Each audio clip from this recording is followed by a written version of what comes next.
ચાલો આજે સમજીએ કે ઇતિહાસ લખાય છે કેવી રીતે, અને એ પણ એવા સમયનો જ્યારે લખવા માટે શબ્દો જ ન હતા. જરા વિચારો તો, એક એવી વાર્તા કેવી રીતે કહેવાય જેમાં શબ્દો જ નથી?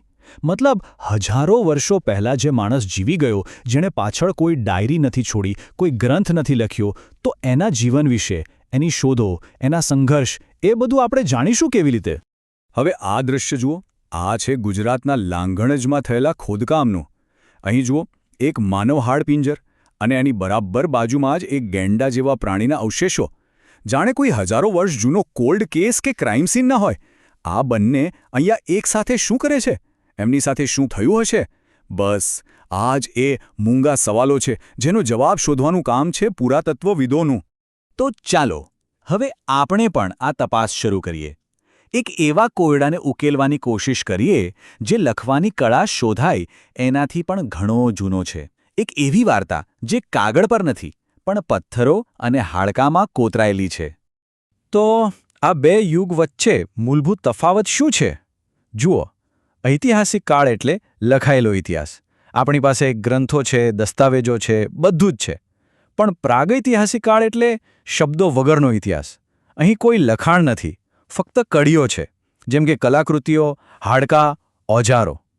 અને આ બધી કડીઓને જોડવી પડે છે, એનું અર્થઘટન કરવું પડે છે, બિલકુલ કોઈ જાસૂસની જેમ. તો પછી સવાલ એ થાય કે આ જાસૂસો હતા કોણ? કોણ હતા એ લોકો જેમણે આપણને આ મૂંગા પુરાવાઓને વાંચતા શીખવ્યું? ચાલો તો પછી મળીએ ઇતિહાસના આ પહેલા ડિટેક્ટિવ્સને. જુઓ, આપણે જેમને પરંપરાગત રીતે ઇતિહાસકારો કહીએ છીએ, જેમ કે હેરોડોટસ અને મેગાસ્થિનીસ, એમનું કામ તો કેવું હતું કે લેખિત કે મૌખિક પુરાવા પર આધારિત હતું. હેરોડોટસની હિસ્ટોરિકા કે પછી મેગાસ્થિનીસની ઇન્ડિકા, આ બધું શબ્દો પર ટકેલું હતું.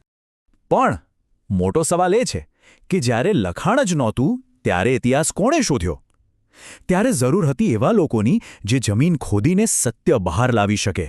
અને એમાં સૌથી પહેલું નામ આવે છે રોબર્ટ બ્રુસ ફૂટનું. એમને ભારતના પ્રાગૈતિહાસિક કાળના પિતા કહેવામાં આવે છે.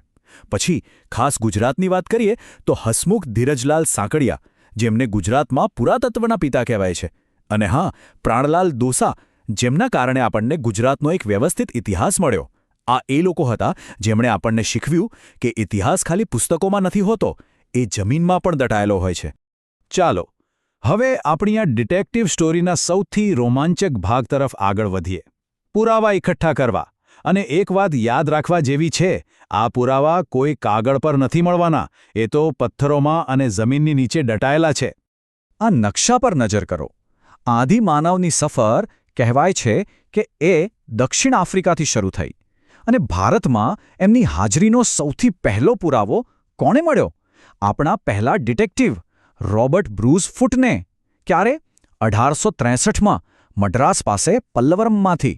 અને એના બરાબર 30 વર્ષ પછી 1893માં ગુજરાતના પેડામલીમાંથી પણ પુરાવા મળ્યા. તો આ એ જગ્યાઓ છે જ્યાંથી આપણા કેસની, આપણી તપાસની શરૂઆત થઈ. તો એમને મળ્યું શું? પુરાવામાં સૌથી અગત્યની વસ્તુ હતી એમના ઓજારો.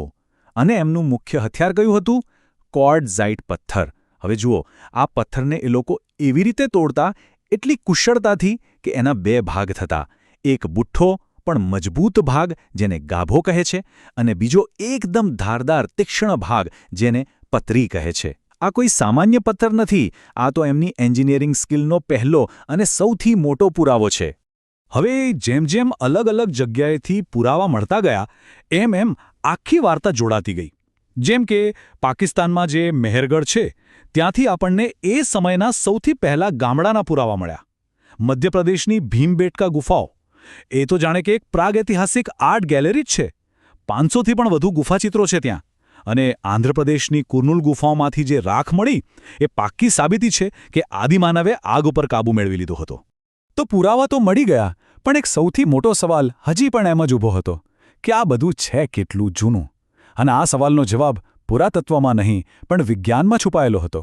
તો હવે આપણી આ ડિટેક્ટિવ સ્ટોરી ફોરેન્સિક લેબમાં એન્ટર થાય છે. પુરાવાઓને બરાબર સમજવા માટે વૈજ્ઞાનિકોએ સમયને 3 ભાગમાં વહેંચી દીધો. પહેલો છે પ્રાગૈતિહાસિક કાળ, એટલે કે પાષાણ યુગ, જ્યાં લખવા માટે કોઈ લિપિ જ નહોતી. બીજો છે અર્ધ ઐતિહાસિક કાળ. અહીંયા લિપિ તો હતી, પણ આપણે આજ સુધી એને ઉકેલી નથી શક્યા. સિંધુ ખીણની સંસ્કૃતિ એનું સૌથી મોટું ઉદાહરણ છે. અને ત્રીજો, ઐતિહાસિક કાળ, જ્યાં લિપિ પણ છે અને આપણે એને વાંચી પણ શકીએ છીએ. અને પછી એક એવી વૈજ્ઞાનિક શોધ થઈ જેણે આખી ગેમ જ બદલી નાખી. વિલાર્ડ ફ્રેન્ક લેબીએ કાર્બન-14 ડેટિંગ પદ્ધતિની શોધ કરી. હવે આ શું છે? સાવ સરળ શબ્દોમાં કહીએ તો આ પદ્ધતિથી કોઈપણ જીવંત વસ્તુના અવશેષોમાં જે કાર્બન હોય ને એના આધારે એની ચોક્કસ ઉંમર જાણી શકાય છે. આ એક એવી ક્રાંતિ હતી કે જાણે પુરાતત્વવિદોના હાથમાં ભૂતકાળને માપવા માટે એક સચોટ ટાઈમ મશીન આવી ગયું હોય.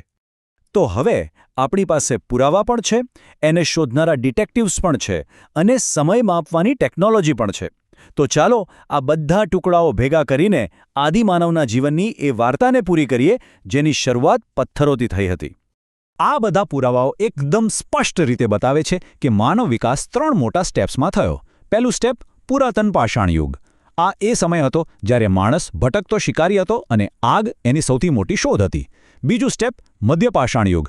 અહીંયા એણે પશુઓને પાળવાનું શરૂ કર્યું અને સ્થિરતા તરફ પહેલું પગલું ભર્યું. અને છેલ્લે ત્રીજું સ્ટેપ, નૂતન પાષાણ યુગ. અહીંયા તો ખેતી અને પૈડાની શોધ સાથે જાણે ક્રાંતિ જ આવી ગઈ અને માણસે સ્થાયી જીવન જીવવાનું શરૂ કરી દીધું.